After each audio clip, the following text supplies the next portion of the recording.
And now, from beyond our dimension, this is the JeffMara podcast.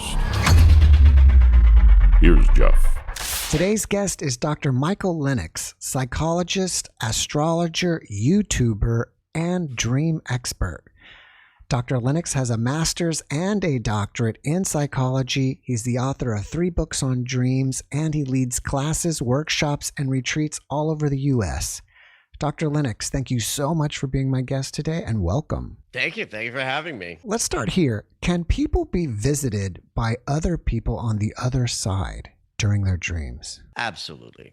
Now, we don't have any ability to prove that scientifically, but one of the things that is very interesting about hearing dreams over many, many decades and hearing thousands of them is that you begin to notice something very consistent about the dreams that people report where someone who has passed away has visited them. And they're so distinct from regular dreams that there has to be some distinction about what these events are. So when someone is having a dream that we would call a visitation, it's almost always a very singular setting. Very often the bedroom of the dreamer, of the sleeper. And the presence in the room of the person who has passed is usually not active. Sometimes they don't even speak words, but there's a conveyance, and the conveyance, or the words, if there are any, are something fundamental like love or lovingness or all is well. Or sometimes it's just a beatific smile and it's like, grandma's here, and it feels a certain way.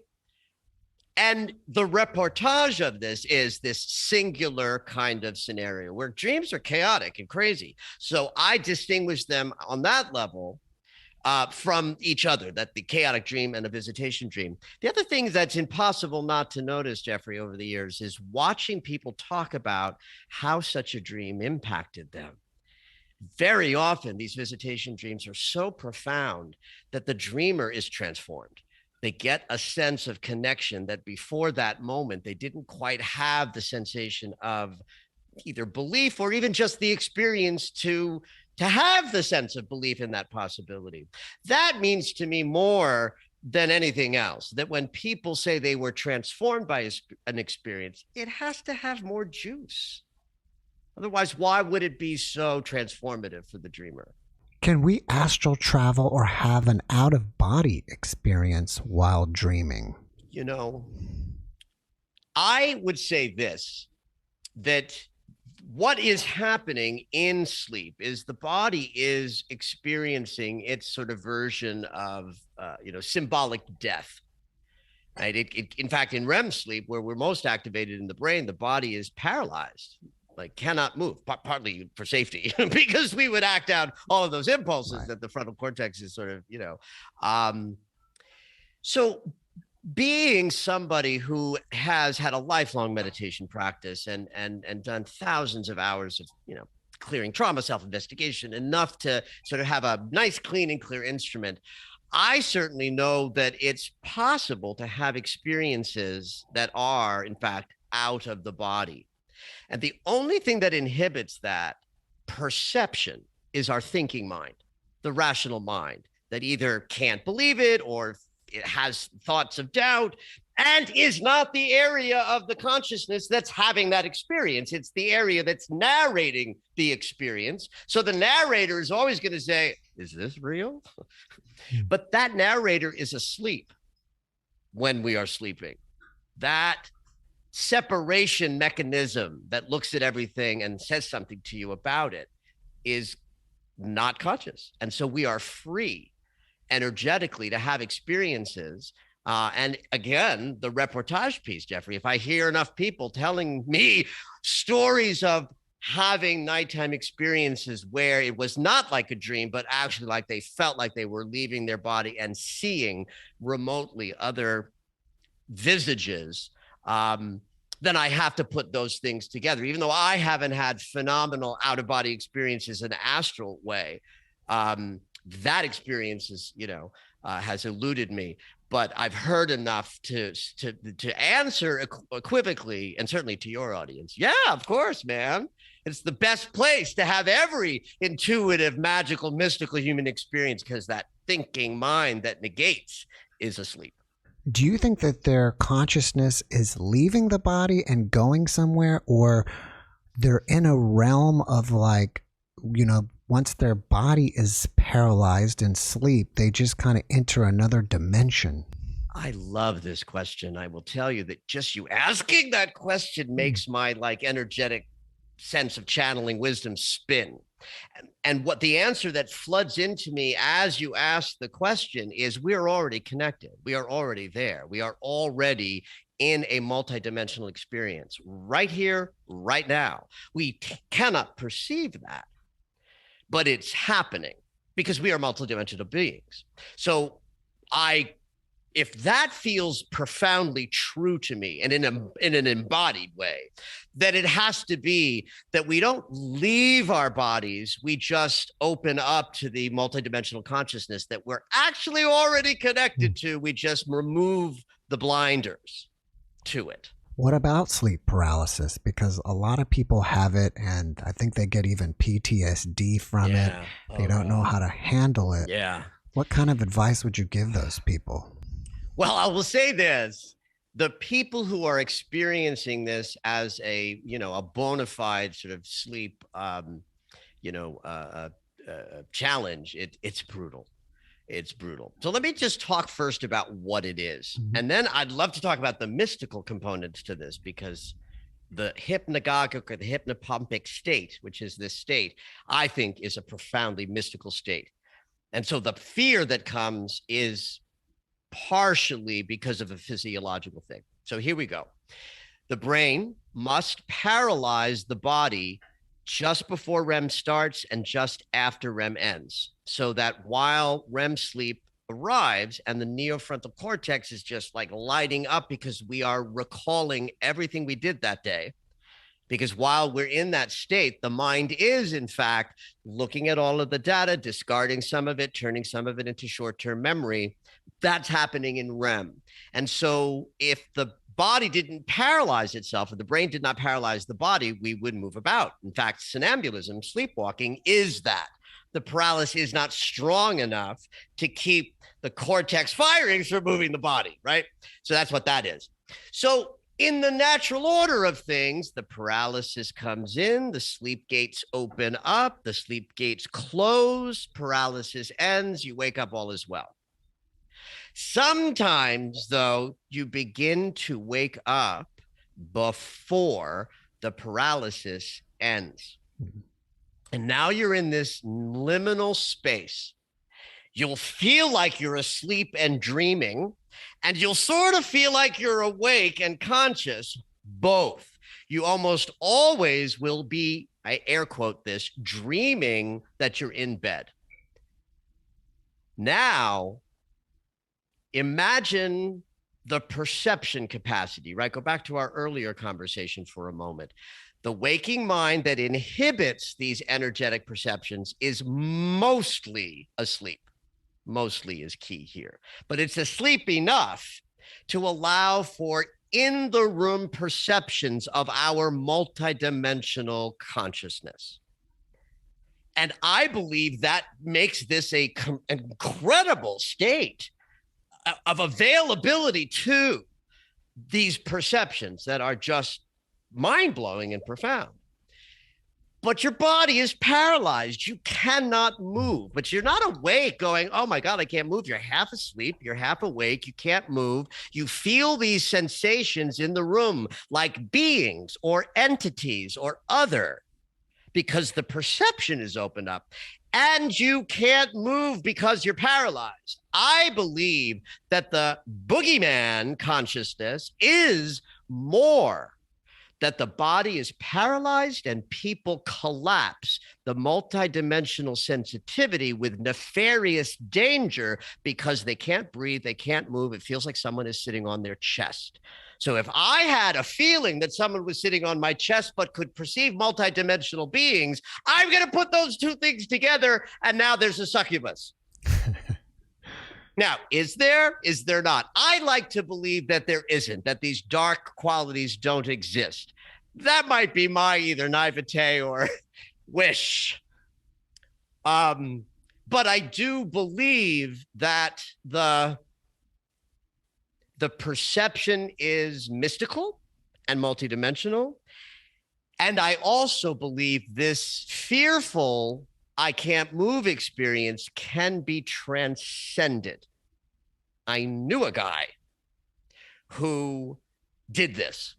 And after I heard the story, I said, I need to talk to you. You need to come to my office and I need to interview. And somewhere there's a video cassette from a recorder that probably doesn't exist anymore, from 20 years ago, where he told me he had this sense that this ugly, dark energy wasn't what it really was.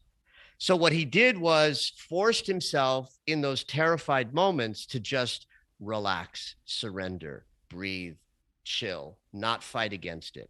It took about a year, but he transformed the experience into a vivid relationship with a beautiful light being of incredible loving energy that interacted with him in an almost erotic sort of way, energetically, that I think was all along what was going on, but the paralysis created fearful images in his mind.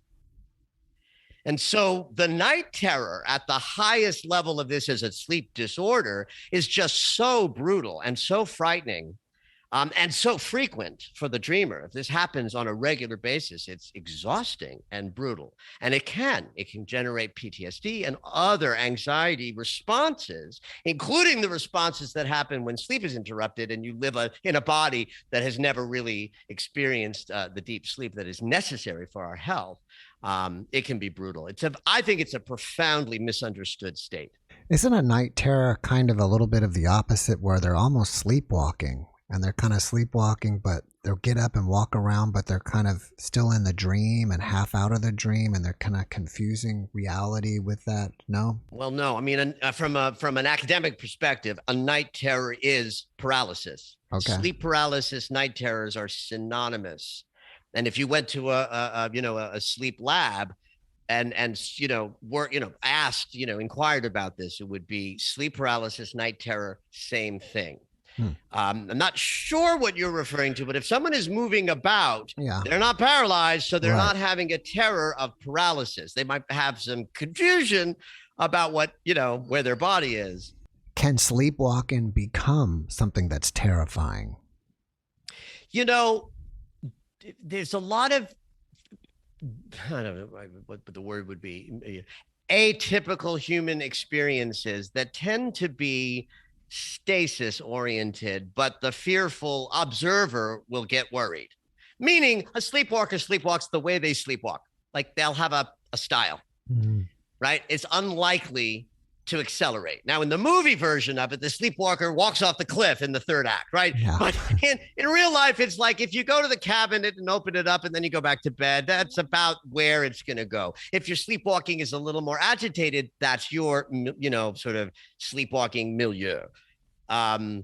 So it is not common for something like that to suddenly dramatically accelerate or worsen, though stress can create any circumstance to aggravate. But it's not something I would ever expect to happen. All right. So earlier you were saying that during REM, you're basically processing the day's events and deciding what to keep and what to discard. Yeah. Can you see the future during your dreams or prophesize the future in symbols? It's funny. Right now, I'm working on the forward to a book that's coming out, I think next year. Scribner's is putting out a mystical book from the 1846, I think, that's all about prophesying dreams. And so I'm looking at the history, and in the spiritualist movement of the 19th century, this idea of prophesizing and gazing and predicting the future was really rising up in popular consciousness.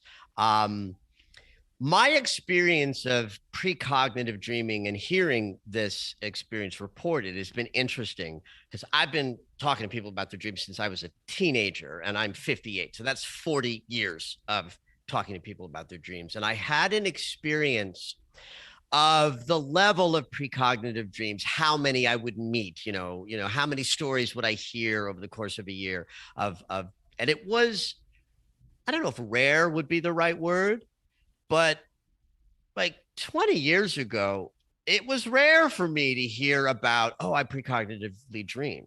It happened. And often when I would meet somebody like that, it would be like, oh, yeah, it runs in my family. I have it. My mother has it. It's not common, not uncommon for this to be a powerful way that people tap into their intuition.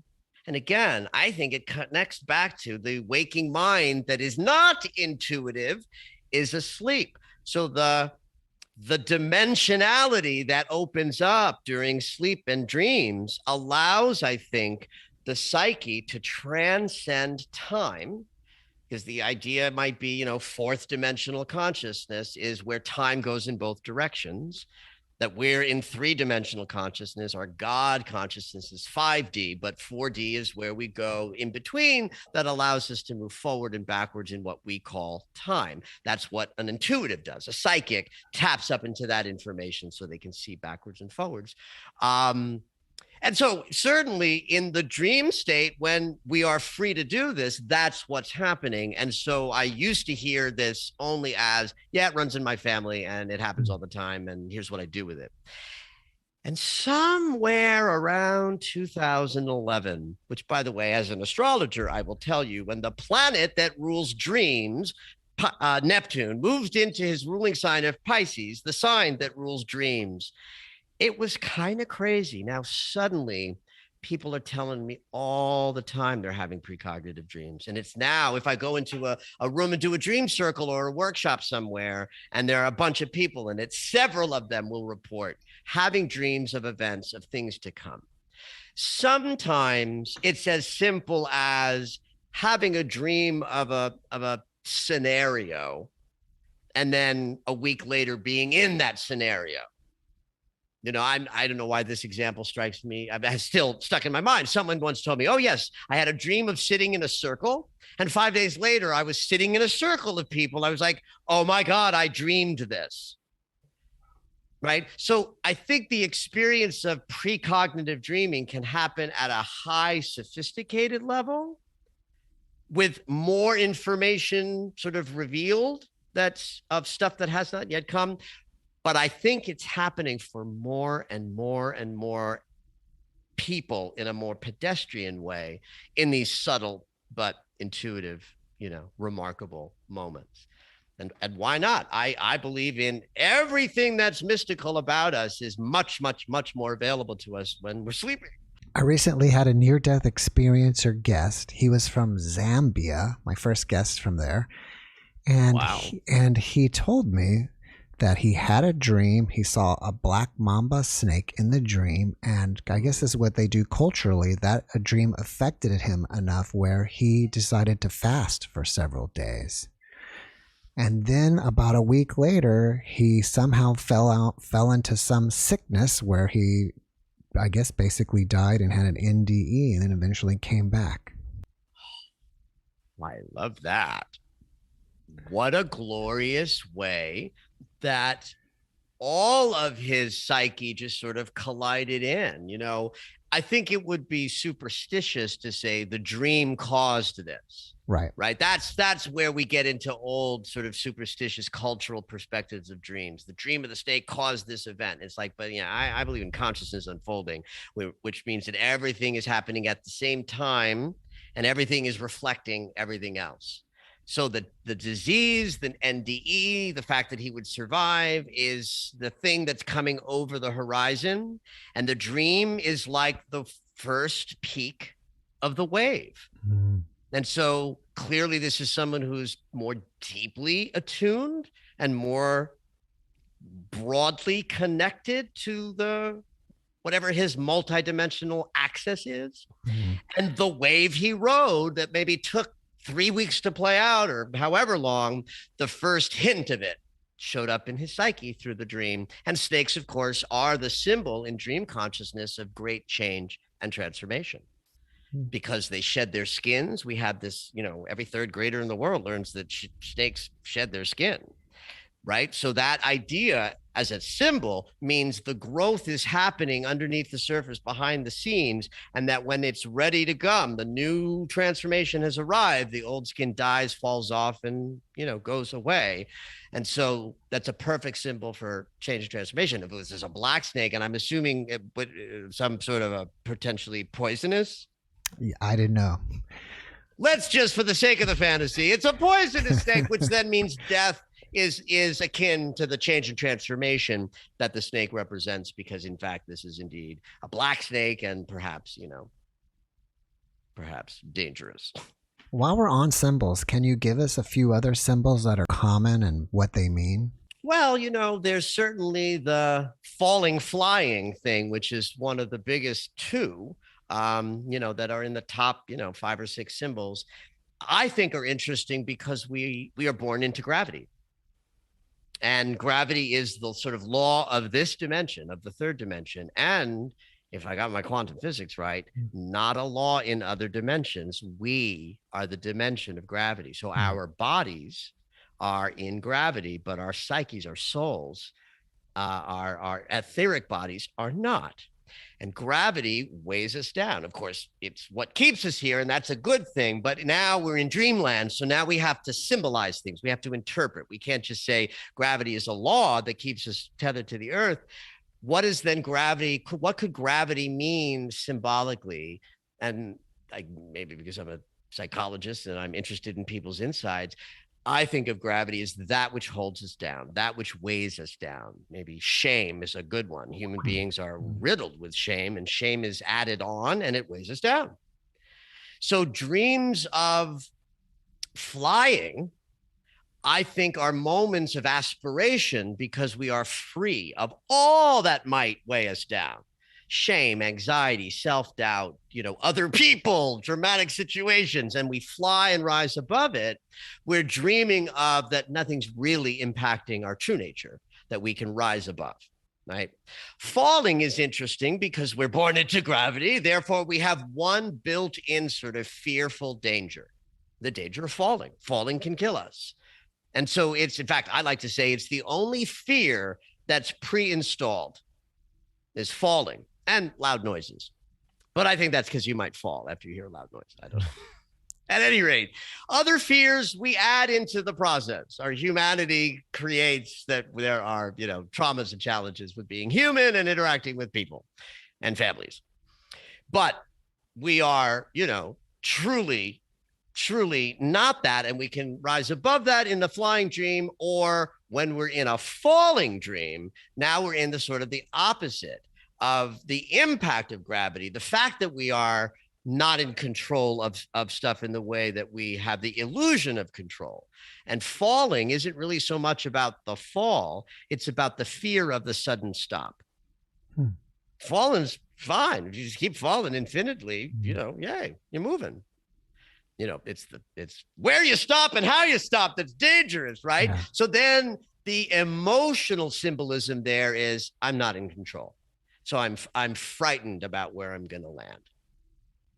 I would say one of my favorite recurring sort of dream themes that are ubiquitously human, but not as common as, say, falling or flying or being chased, by the way, anything, whether it's a gun, or as an assailant, is just, a stress dream image that says you're mirroring in your dream state the stress of outrunning, the, waking life stressors.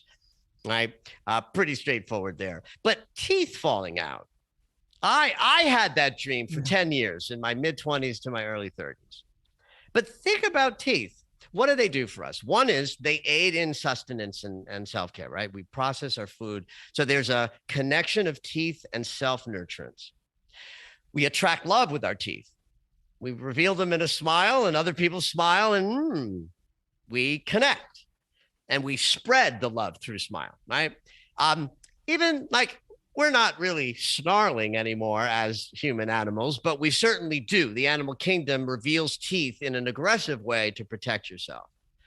So now we've got love and nurturance and protection. So losing your teeth is an insecurity dream of feeling like you won't have the ability to sustain love, and protect.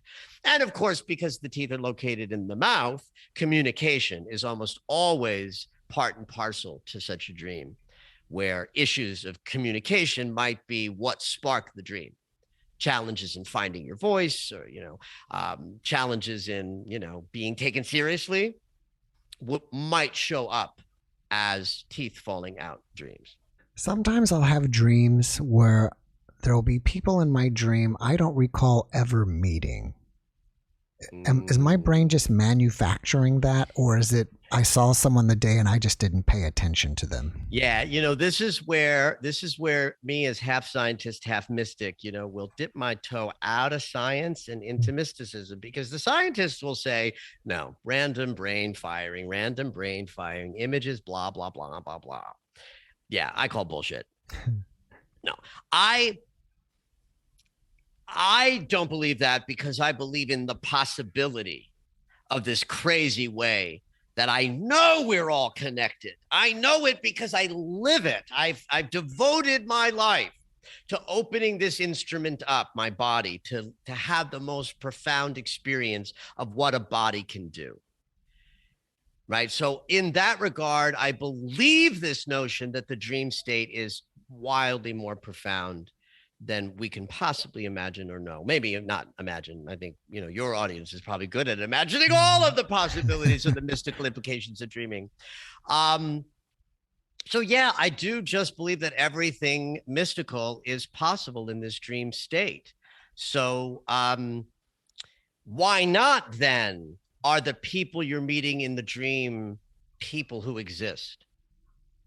Maybe they're even people having a dream about meeting some dude, doing whatever you're doing in the dream. Like, why not? It's certainly possible, right? It's possible in the mystical side of the equation that I live on. It's not possible on the academic side, but I think, academia and science is filled with hubris. There's so much beautiful knowledge about brain chemistry today, and the scientific community says, this is what the brain is doing.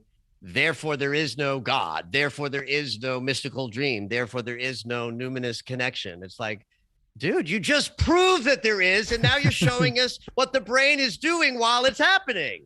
And you think it means it's not happening. And it's like, honey, watch that hubris. I'm going to kick you in the ass one day, because I think it proves the idea that there's just this mystical possibility. I've even had the real cogent thought, that even wild landscapes that are impossible to sort of imagine as earthly places, maybe even they exist in the universe, that when we are in dark and scary and terrifying places, that they may be places that exist in other places in this universe. Why not? Makes sense to me. Can't be proven, but it makes sense in the mystical ways, or the ways that we try to codify something that is ultimately a mystery. All right. Nightmares. Do you think they're good for you or bad for you? Yeah. Oh, yeah. Good. Nightmares alert us that something in our unconscious is needing our attention, right? In the binary of, we're either sort of opened up to possibility, feeling love in our hearts and moving into the world, in an open manner, or we're frightened. We're saying no, we're scared, we're in shame, we're in a trauma being healed, right? And nightmares tell us that something like that important is happening below the surface of the unconscious. Now, it could be a tiny thing. It could be the nightmare shows up because you had a stressful day, and then you just, there's angst in there, and the nightmare allows you to process the darker human qualities at a much, juicier level. And because I'm a psychologist that teaches people how to do shadow work and self-investigation, and dreaming and dream work would be one of the primary tools to do that, I am wildly interested in that people have nightmares and that they work with them, and that they pay attention when the nightmare comes up, because it might have some really juicy value in a self-investigation process to say, okay, well, what is troubling me right now? Where might I be frightened of life? Where might I be holding myself back because a wound in my psyche is keeping me from being my most powerful and effective? And the nightmare is a moment to sort of pay attention. All right. Since you consider yourself a mystical psychologist, were you interpreting dreams or doing anything mystical before your education? Oh, decades. Oh, kiddo, I got my Masters and Doctorate in, like when I was 38 and 40-ish. I can't, in my late 30s, early 40s, I was doing my doctorate, but I was interpreting dreams as a teenager in high school. This was a God-given gift experience that rose up out of my teenage years. My mom was getting a master's in social work, and so Freud's interpretation of dreams showed up on the bookshelf one day, and I was like, damn, that looks interesting. And I was about 15, and I picked it up and I read it. I got it to the extent that my 15-year-old mind could absorb Freud. Freud was actually a very good writer. Like Freud, the reason why we all know Freud and his version of the unconscious and his perspective on dreams is so vibrant is because he was popular. He wrote books that regular people read, and he was funny and extemporaneous, and he was a good writer. So, I read that book and I was like, I'm going to try this. When kids in my school would say, I had a crazy dream last night, I would say, tell me what you dreamed. Let me see if I have something to say about it. And in those interactions, profound things would happen. I would listen to the dream and I would, in fact, have things to say. I don't think I knew what I was talking about in, those early years. Many, many years would have to go by before I really understood what I was doing when I'm hearing a dream and offering an interpretation. But I did figure it out eventually. In my late 30s, I did a television show on the Sci-Fi Network for a bit. We did 65 shows. It was actually, we did a whole season. It was canceled in 3 months. It was like the best and the worst thing that ever happened to me at the same time. So I was asked by the woman who was my manager at the time, you got to figure out what it is you do so you can teach it to people. And my first reaction was I cried. I was like, I don't know how this works. And I was like, yes, you do, Michael. Just watch while it's happening. And here's what I watched. What I noticed is that dreams are just stories. And they're stories that are told in the language of symbol. So I'm just hearing the story, but I'm paying attention to the symbols of the story. Every symbol that tells the story has a meaning that's universal. Meaning the most people would think the same thing about what this thing means just based on what it is, what its use is, what its essence is. So when I'm listening to a dream, part of my expanded mind, the channeled mind, the mind that is in me, through me, but not really in me, through me, that connects to, this is why I'm mystical, kiddo, because when I'm talking about dreams, it's a mystical experience. I don't know where this stuff is coming through from, but it comes through me in a way that I'm listening to the story, but not the words you're saying, but the universal sensibility behind the symbols that make the story up. So and the simplest example, and the one that I put in my first book is, if I'm walking on a path in the woods, I come upon a snake, it frightens me, and I wake up, right? So I hear you say, I'm on a path in the woods, and I think, okay, this is our walk through life. Not our social life. You'd be driving if it was a dream about your social life or your work life or your community life. It's the intimate path that you're on, just you and the woods. Woods means we're really in kind of our natural organic place. We're not in high-minded thought. We're in our natural embodied sort of thoughts about my path through life. As we've already mentioned, snakes are a symbol of change and transformation. So I hear snake and I go, change and transformation. And then, it wakes you up, right? This is a simple, 2-image dream to illustrate the point, though, that I'm not knowing things that you don't know. I'm just able to process that information so fast that I'm able to reflect a story about the dream, like the story about the story, immediately back to the dreamer. And because I'm operating in universal principles that are coming through me as a channeled experience. I mean, in your audience, I could talk about this. It's coming through me as divine wisdom that's not mine. Now, it is mine because I have access to it every single time I want to open my mouth and talk about a dream. In fact, all you have to do is ask me a question and out it comes. So I followed this throughout my teenage years and into my young adult life. And by the time I was 28 years old, I did my first workshop in Los Angeles teaching people about dream interpretation. So going to grad school in my late 30s was really just a sort of like my life, as fun and as successful as it is. I was in the entertainment industry and the business side of things. I was doing really well. And on the side, I was exploring my personal spiritual path, but also what I could teach and share. And that's why I went to grad school, not really to become a psychologist per se, but I wanted to teach about spirituality. And I thought, if I don't know a lot about the human existence and the conditions that happen in the head and the heart as a good psychologist would, how can I really help people? So it was important to me to have deep knowledge of how the human psyche works in terms of what was available and knowable at this time in the human development. But I never intended to be, just a standard old psychotherapist. In fact, I got a lot of flack in grad school when people knew that I didn't want to be a psychotherapist. They were like, but you'd be so good. It's like, but I don't want to do that. I would assume in academia, you're not really supposed to interpret people's problems or dreams. You're supposed to let them yes. interpret it for themselves. Shit. If therapists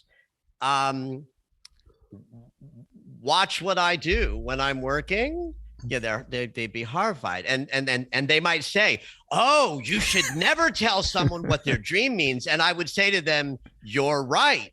You should never do that. But I can't not do that. That is my God-given gift. I would never not do that. And I moved through some moments like that. I remember a woman who was wound up being one of my dissertation chair people. She was a Jungian. She was a Jungian analyst. Kind of cool, kind of gifted. I remember saying a dream to her a year after a class, where in the class I mentioned a dream and she remembered the dream. I was like, this woman's good, right? And I think she liked and respected me, but she was a little baffled about this thing. I tried to sort of explain what I do. And she said to me in class, she said, oh, and she was I think German. She had an accent, which made this sound even more awful to hear. It's like, oh, you're like a fortune teller. And I was like, oh, ouch, sure.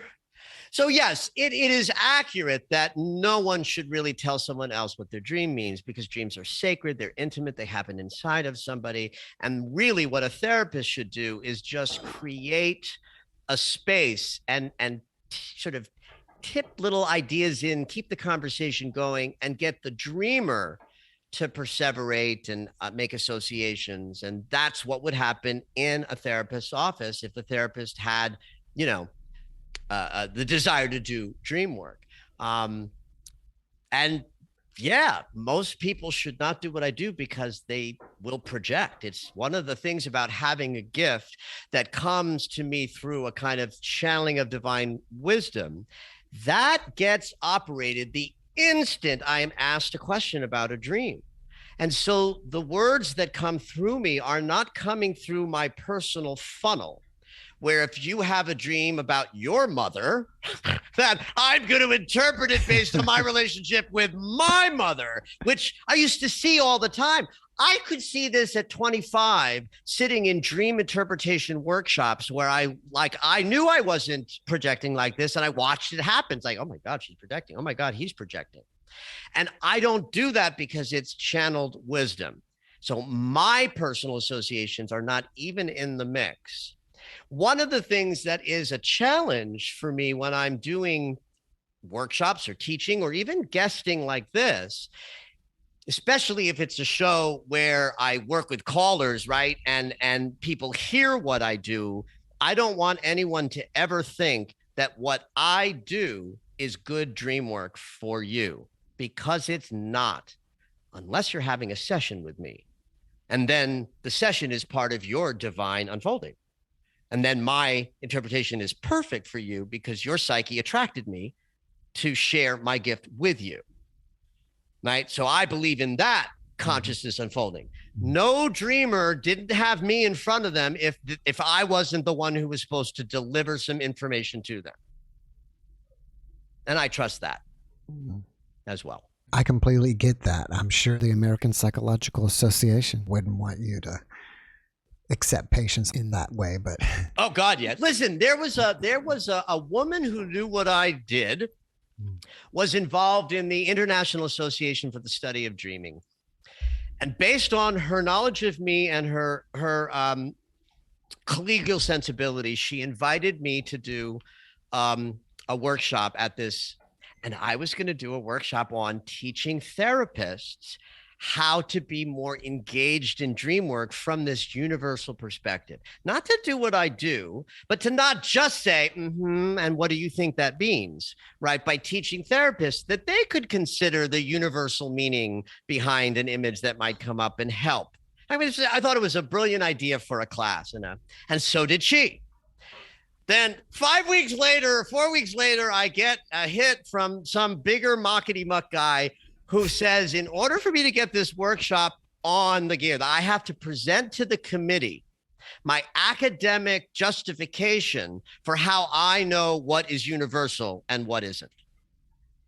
And I said, thank you very much. Have a lovely conference, and I'll see you never. It's like, and that's fine with me. I do not need to be sort of accepted by the greater psychological community because that's not what my vision is. My vision is to help people. So I don't give a shit what they say, as long as there are people in front of me who want to hear what I have to say and who want to be inspired to enrich their relationship with their dreams. That's why I'm here on the planet. Since you practice psychology, interpretation, dream analysis, probably completely different from 99% of the other people in your field, is there any legal problems that you encounter because you're not doing maybe what we consider the standard rules of practicing? Yeah, no, because I'm not a psychotherapist. So I'm not doing therapy, right? So I'm not engaged in therapeutic alliances with human beings in a room. And that's really the sort of the lynch, I don't know what the right word would be, but the sort of the thing in the world of psychotherapy is that there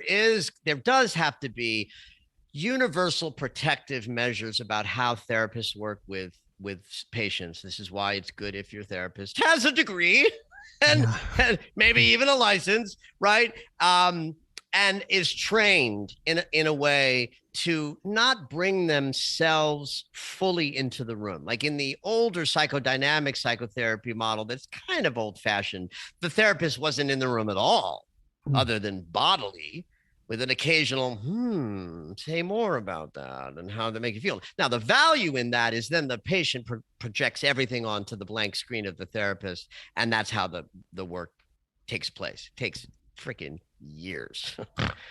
If I do dream interpretation work or coaching work or work with people in the room like this, I get to be fully present in the room, and it's more of a coaching experience. No one is coming and having a therapeutic relationship where I have to be, very contained. And that's why I don't do it. And I've done it in the past, and I stopped doing it because the muscle to highly contain someone's emotional state in the room is such an important muscle for a therapist. And mine was very flaccid because I didn't do it enough.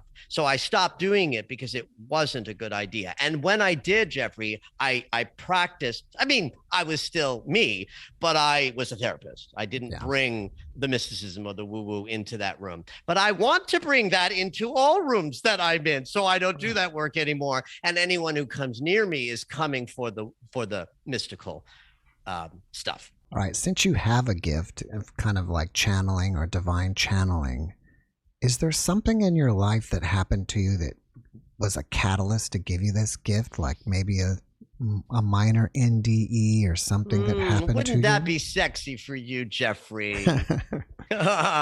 And no, the answer is absolutely no, I'm afraid. What is accurate, though, which is not sexy as an NDE, would be that I think I was born into sort of this enormous energy that I live fully in now, but I was born to really traumatizing parents. And so my childhood, the crucible of my childhood was really traumatizing. It was unsafe. There was violence.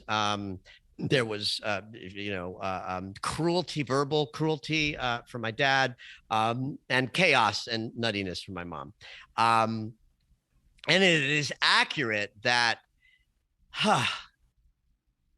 the healing journey that I began early. I mean, by the time I was 15 years old when I came out as gay and went into therapy on my own steam. And from that moment on, everything was about healing the traumas of my childhood. But what's interesting about that is that along the way, I was also sort of diving more deeply into what this body can do, right? And all of us are in these magical bodies that are amazing. But if we're stuck in our minds and we're thinking about yesterday and tomorrow, we never know the juice of what's in today. And a channeling experience is very present in the present moment. There's no yesterday, there's no tomorrow in that. And so I think my story was that I was born into a kind of open, very connected sensibility with an enormous energy that's always dialed in. And I got immediately squeezed into a tiny, tiny, tiny, tiny, tiny little box by my ancestry and my parentage. And by dismantling that box slowly over time, I developed a relationship with the energy that is ultimately this channeling of divine wisdom. It didn't happen fast. I could always interpret a dream, and I think I was always channeling wisdom when I was doing it, but it took decades before I could work with that energy as if it were the mystical tool that it is. And so my journey to this openness was a slow burn rather than a sudden blow open. All right, I'm going to change gears with you because we're almost out of time. I was looking at your YouTube channel, and it's mostly about astrology. And I don't know if you can give predictions on a global scale or you do it on a personal scale, but can you give us anything of what you've seen for 2022? Yeah, I can. And in fact, I did at the end of 2019. First of all, I'm more astrologer in the world in some ways than dream expert. In fact, my podcast is half astrology and half dreams. It's really not half. It's 80% astrology and about 20% dreams. Sometimes I think there might need to be two podcasts, but we'll see. The podcast is new. So in 2020, the planet Pluto and the planet Saturn and the planet Jupiter all collided into the same space in the sign of Capricorn. Okay. Pluto is the planet we understand as death, change and transformation, all the way down to a cellular level and regeneration like the phoenix. Saturn is the planet of reckoning, karma, lessons, but he's also the planet that builds or built social structures like banking and housing. And I'm pointing that out because when Pluto moved, the sign of the planet of death, moved into Capricorn, the sign of all of these structures, that's when the recession hit. Too big to fail happened, right? That was 2007 and 8. Pluto moved into Capricorn, beginning the toppling of the old world order. So at the end of 2019, me and my pals, colleagues of astrology were like, oh my God. And the language I used out in the world in presentations was change and transformation like we've never seen before. And then the host would say, well, what do you mean? It's like we've never seen before. And I would get so when January of 2020 came and Pluto, the planet of death, Saturn, the planet of reckoning, and Jupiter, the planet of expansion, and by the way, global travel, this is key. Because January 2020, Australia was on fire. The president of the United States was being impeached, and a virus popped up out of China. Jupiter, the planet of global travel, brought that experience around the world in a global pandemic. And the entire year of 2020 had Saturn, the reckoner, and Pluto, the death bringer, crossing paths with each other in what's called a conjunction. They were at the same place in the sky. So that was 2020. 2021 had the planet Saturn, reckoning, and Uranus, sudden, unexpected events that raise our consciousness, but also the planet that operates with lightning and changes that knock us on our ass. these two planets were in a 90-degree angle with each other. A square is pure conflict and obstacle. And so you had the reckoning planet of Saturn and the awakening, anything can happen and, knock you on your butt planet in conflict geometry. That was 2021.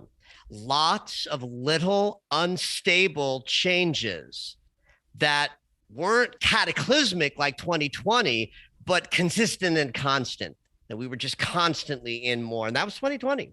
So what's really, really interesting about 2022 is there are no planetary transits. The planets have spread just enough that the geometry that they made in 21 and 20 is in the rearview mirror, and they don't bang into each other again at all this year. And that is rare. So it's a real sense of aftermath. 20 and 21 was the storm. 2021 is the moment where we sort of pick ourselves up, dust ourselves off, see that everything has changed, and begin to individually figure out who we are and how we want to be in this new world experience that we're moving into. I think some of the years ahead have some more potential cataclysmic change.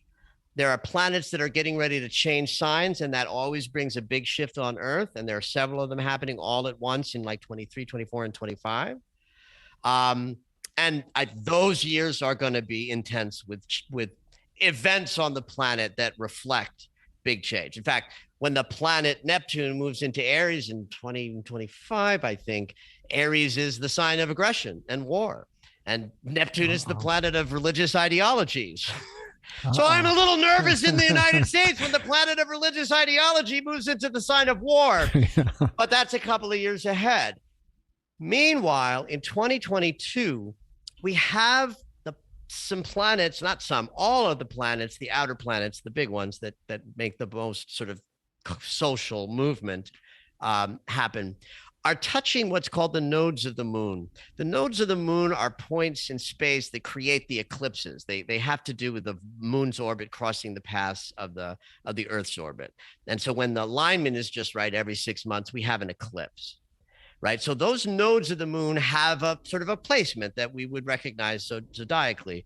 And the north node represents the future that we're all moving toward, and the south node represents the past that we're all moving away from. And there are big planetary transits to the nodes of the moon. These are collective transits, meaning not change and events that like angles make, but like a sense that the collective is moving in this new way because everything has changed. And there are going to be elements and energies this year that reflect how that's going to feel. And the major one that sort of takes place almost all of spring and into fall is the planet Uranus, the great awakener that wants us to rise up to higher levels of consciousness, is going to cross over the north node of the moon, which is this point that means the future that we are creating. That makes 2021 interesting in that we're all sort of moving forward, trying to figure out how we're going to line up with this, new world. And we're kind of being led by the planet that doesn't care how he wakes us up. Uranus is like, you're going to wake up. This is my standard joke. You're going to win the lottery and you're going to lose your legs in a boating accident. Because he doesn't care how we wake up. So the North Node is moving into a new sign this month, which makes a difference about how we look to move forward. Like last year and the year before, the North Node, the future, was in Gemini, the twins, which is the sign where polarization was sort of invented. And boy, have we been through polarization hell these last 2 years. Yeah. Isn't that interesting? That the North Node is in the sign that can either be, we can speak to each other and have different views successfully, or we could be polarized. And so we had that both. The polarization is what you saw on the news and the media, but in the world, there was also great conversations and great shift and change because people started dialoguing. When we move, the North Node moves into Taurus. Taurus is the sign, one of the signs ruled by Venus, the planet of love. Taurus is the inventor of the earth herself. Taurus is the energy that created form. Aries dives in first and says, I am here, I am. And Taurus comes next and says, well, where are we? I'm here. I'm in a body. I'm in Earth. And it's pleasurable. It's lovely. It's loving. It's a Venus consciousness. So we have the capacity to move towards more love.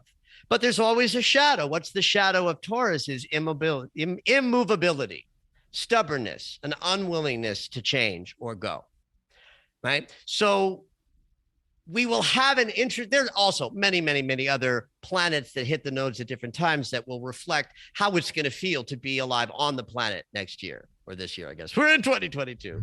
It's no longer next year. Right. But I would say this leading energy that says what is guiding us is sudden and unexpected events.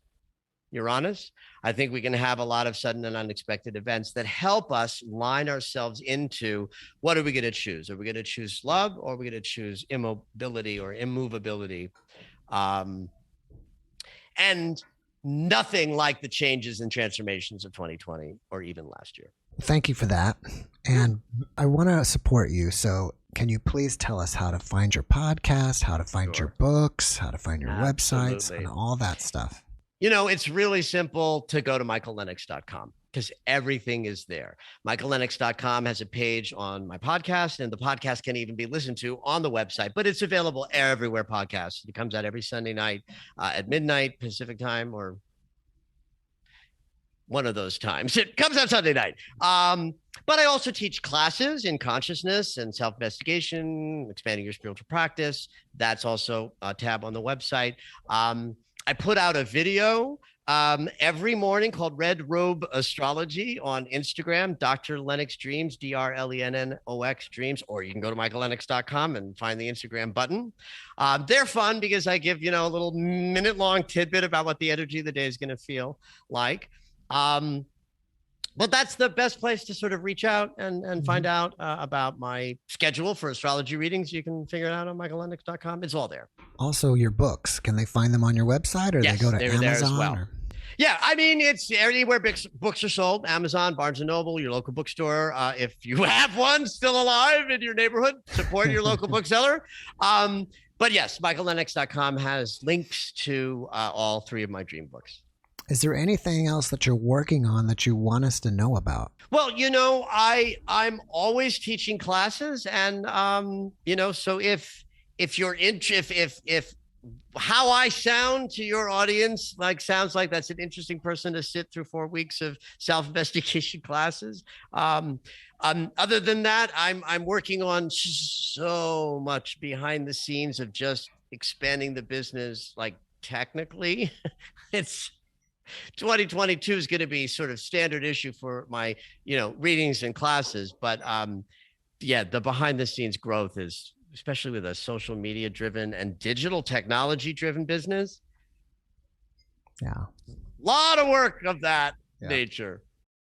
But I love teaching. The classes that I teach is probably the most joyful passion that I have. I also have a dream circle once a month. They're small, intimate gatherings on Sundays at 10 a.m. Pacific time. It's only about 10 people, so they sell out pretty quick, and I only do one a month. But that information's on my website as well. This is people who gather. They share one dream each. I spend time interpreting them, but also offer a kind of group interpretation of what if every dream was yours.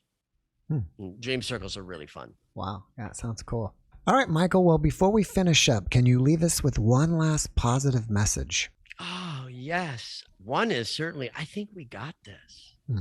I really do believe in humanity. I believe in our ability to rise up. Now, I think it might take us a few generations to get there. We may not be alive to see it, but I really, really, really believe in our capacity to rise up into a higher level of caring for all humans on the planet and expanding consciousness in such a way that we restore some level of what can become peace for humanity. Well, thank you for that message. And Michael, thank you so much for being my guest today. I really appreciate you, and I wish you the best. Thank you. It's a pleasure. Have a great day. Thanks for watching the JeffMara podcast. I really appreciate you. Another way to show support is through YouTube memberships. And if you do, there are loyalty badges and other perks depending on your level of membership. All you need to do is click the join button underneath the video to find out more. Thank you for your support.